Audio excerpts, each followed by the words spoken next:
Buenas. Haremos ahora una breve introducción a la optimización de funciones. En el aprendizaje supervisado, cuando tenemos un modelo, siempre vamos a buscar los parámetros óptimos del mismo en base a los ejemplos. Es decir, tenemos ejemplos con valores de entrada y valores de salida en una tabla de datos, por ejemplo, y nuestro objetivo va a ser aprender cuáles son los parámetros óptimos en base a estos datos. Para eso, llamamos a este procedimiento aprendizaje o entrenamiento, pero este procedimiento, si bien tiene este nombre, generalmente o casi siempre termina en un proceso de optimización de la función e, que es la función de error. Entonces, vamos a hacer un breve repaso de qué significa optimizar una función. Bueno, optimizar una función es buscar alguno de sus mínimos, es decir, buscar alguna configuración de sus parámetros, o sea, buscar un conjunto de valores para sus parámetros, tal que el valor de la función sea el menor posible. ¿Y por qué hablamos de minimizar y no de maximizar? Bueno, en realidad es equivalente. Yo acá tengo esta función f, y si yo la invierto, los mínimos locales, los mínimos acá de f, se convierten en máximos de f y viceversa. Entonces podemos hablar siempre de minimizar, y si tuviésemos que maximizar, nada, con solo invertir la función, invertirla negándola, ya tenemos la manera de resolver el problema. Y en este caso vemos que acá tenemos varios mínimos y varios máximos. Esto es porque no siempre hay un solo mínimo en una vecindad. Entonces estos se llaman mínimos locales. Y acá también estos serían los mínimos locales de f. Y en este caso, este sería un mínimo local y este sería, además de un mínimo local, sería un mínimo global porque es más mínimo que el otro. Entonces, de esta manera podemos clasificar las funciones en base a lo que se llama su convexidad. En una función convexa hay un solo mínimo que es global. Entonces, la forma de la función es como vemos acá, y nosotros, si sabemos que esta función es convexa, nos aseguramos de que esto nunca va a volver a bajar para acá, sino que esto siempre va a ser creciente para este lado y decreciente para este lado, o sea, siempre va a venir desde más arriba. Y sabemos que el error cuadrático medio, para regresión lineal, por ejemplo, siempre va a ser convexo, lo cual es muy útil para encontrar el mínimo de esa función e. Y una función no va a ser convexa cuando no pase esto y, por ejemplo, tenga varios mínimos. En este caso tengo tres mínimos, acá uno que es global, que podrían haber varios, pero en este caso hay uno solo, no hay otro con exactamente el mismo valor, y otros que son locales. ¿Qué significa esto? Bueno, que va a ser más difícil el proceso de optimización, porque ya ahora, al encontrar un mínimo, por ahí, si el mínimo es local, es mínimo acá en esta cercanía de este punto, eso no me asegura de que sea el mínimo global de la función. Es decir, que no, si yo no sigo, si yo vengo acá y me encuentro con este mínimo, si yo por ahí sigo, acá encontré uno mejor. Pero bueno, yo en este punto eso no lo sé. Y las funciones de error que vamos a ver para redes neuronales generalmente no son convexas. Así que este es un caso que vamos a tener que tener un poco en cuenta. Entonces, uno ve ahí el gráfico de la función de error y dice, bueno, pero ¿cuál es el problema? Uno la mira y se fija cuál es el mínimo. Bueno, el problema es que si yo tengo más de dos parámetros en mi función a optimizar, no la puedo visualizar. Entonces necesito sí o sí un algoritmo de optimización. Es decir, necesito una manera sistemática de recorrer este espacio de posibles parámetros y encontrar los mínimos o un mínimo. Y quiero remarcar que esto quiere decir que nosotros lo hacemos medio a ciegas, este proceso. Bien, lo hacemos a ciegas porque nosotros no podemos probar todas las posibilidades que hay.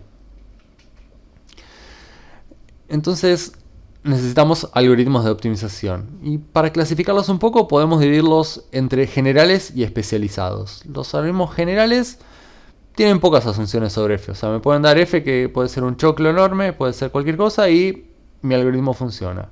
pero tiene mayor tiempo de ejecución, generalmente, tiene pocas garantías, es decir, no me dice te voy a encontrar el mejor, por ahí me dice te voy a encontrar alguno que es bueno, alguna solución que es buena.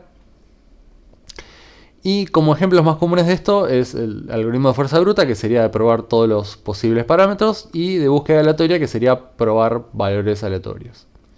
Y después tenemos los algoritmos especializados, que son básicamente todo lo contrario, ¿no? Hacen muchas asunciones sobre f, ¿sí? Pero tienen menor tiempo de ejecución y tienen más garantías, ¿sí? Lo que tiene es que no siempre son aplicables, no siempre hay un algoritmo especializado que es buenísimo para mi problema. Entonces, como ejemplo de esto tenemos la búsqueda del camino mínimo en un grafo, ¿no? En este caso conocemos algoritmos especializados.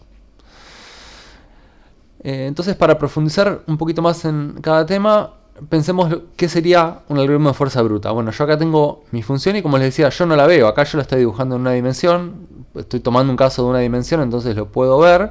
Pero si yo tengo una función que tiene 20 parámetros, no la puedo dibujar, ¿no? Pero bueno, haciendo esta analogía conceptual con una sola dimensión, la idea sería que acá pruebo todas las posibles combinaciones de parámetros que tiene, de valores de parámetros, y para cada uno de ellos mido f y después me quedo con el menor. O sea que si yo lo fijo todos, bien, voy a encontrarlo.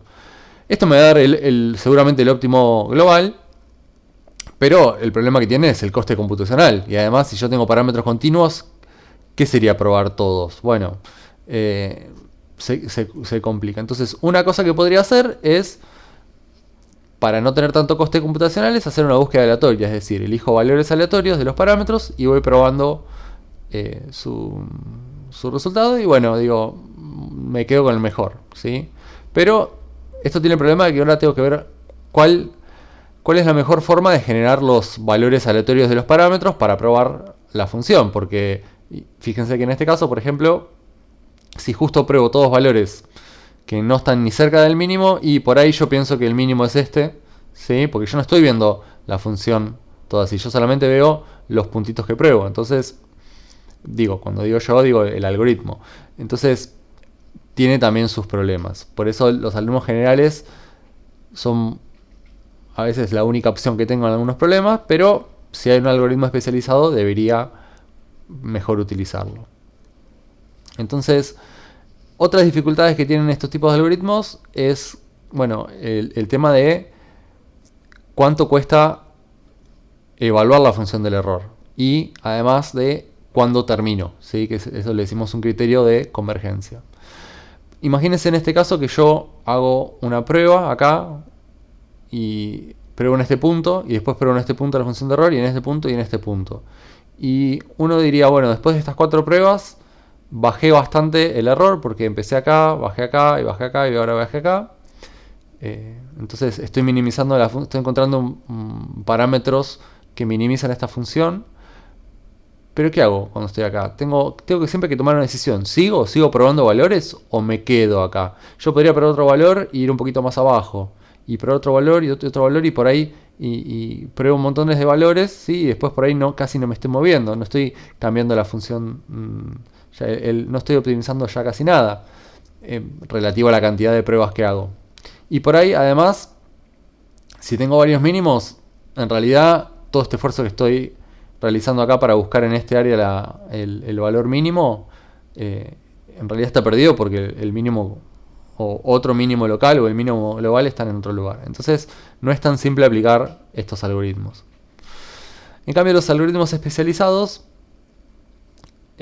siempre funcionan mucho mejor. Y por ejemplo, buscar el camino más corto de un grafo es un problema que tiene varios algoritmos especializados, ¿sí?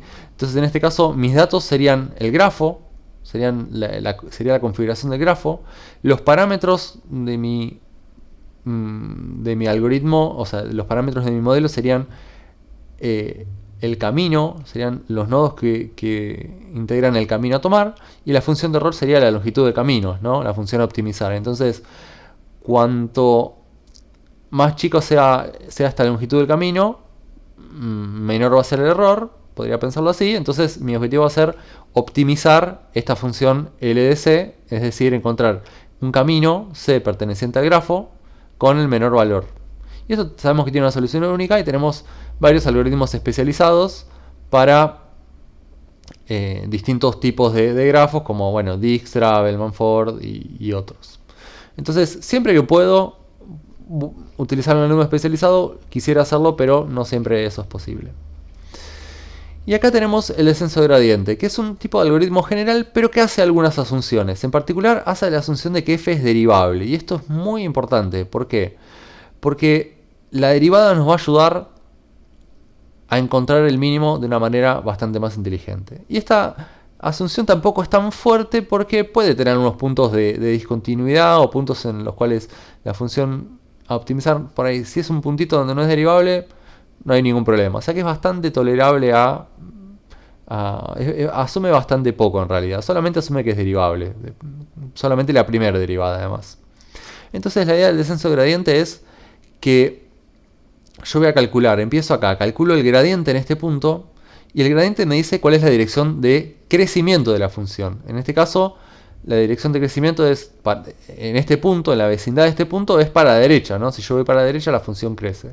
Entonces, ¿qué estrategia voy a tomar? Bueno, voy a agarrar y voy a utilizar este gradiente para, en realidad, ir para el otro lado, para el lado opuesto que me diga la función, la derivada, ¿no? La dirección de la derivada. Esto tiene un par de problemas, que son los mínimos locales, pero principalmente, pero lo que tiene bueno es que este algoritmo va a ser escalable a millones de datos de ejemplos, es decir, es apto para problemas de Big Data y otros problemas con una necesidad de datos muy alta. ¿Sí? Entonces, el algoritmo básico de del descenso de gradiente es empezar con un valor aleatorio, ¿sí? Yo tomo un valor aleatorio, en este caso empezamos acá, y hasta que la derivada sea 0 o otro criterio de convergencia, vamos a calcular este gradiente o derivada, que como les decía indica la dirección de maximización, y nos vamos a mover en la dirección opuesta. Entonces empiezo acá, hago un paso, me muevo acá. Acá de nuevo calculo la derivada, que va a decir anda para la derecha, entonces me voy para la izquierda. Acá de nuevo lo mismo, y acá de nuevo lo mismo, y acá voy a tener una derivada que va a ser más chiquita porque acá la magnitud era cada vez más grande porque estoy más inclinado, pero acá ya casi no hay inclinación, entonces la derivada va a ser más chiquita. Entonces la idea es que en un momento esto va a llegar a una derivada con valor 0 básicamente, porque o con magnitud 0, porque no me va a decir estoy en un mínimo local. Entonces de esta manera, cuando la derivada es 0, sé que más o menos estoy en un mínimo local, que posiblemente sea global, pero no lo sabemos. Entonces este va a ser como el algoritmo que vamos a utilizar para la mayoría de los modelos. Es el caballito de batalla del aprendizaje automático y las redes neuronales y el deep learning. Y es un algoritmo que es muy simple, pero muy poderoso. Entonces, en resumen, ¿qué significa optimizar una función? Bueno, vamos a, como dijimos, buscar un mínimo variando sus parámetros. Nosotros generalmente no podemos visualizar esta función, entonces lo hacemos medio ciegas. Y hay distintos tipos de algoritmos de optimización. Los analíticos versus los iterativos, que los iterativos son como descenso de gradiente, en donde yo tengo que ir probando valores, y los analíticos por ahí que ya tienen una solución más inmediata, por ahí como los de grafos muchas veces son analíticos también. Después, algoritmos generales versus especializados. Los generales son más costosos, pero funcionan más problemas. Los especializados son menos costosos y mejores, pero no siempre tenemos uno disponible. Tenemos que ver el criterio de convergencia, es decir, si es un algoritmo iterativo, cuándo terminamos. Y también el coste computacional, ¿sí? Que si tuviésemos tiempo infinito, podemos usar siempre fuerza bruta que nos encuentre el mejor valor, pero eso no siempre es posible y tenemos que manejar este parámetro del coste como otra cosa a controlar para determinar qué algoritmo de optimización utilizo. Y el más utilizado para redes neuronales es el descenso de gradiente, el algoritmo de optimización. Entonces, en este es el que vamos a profundizar más.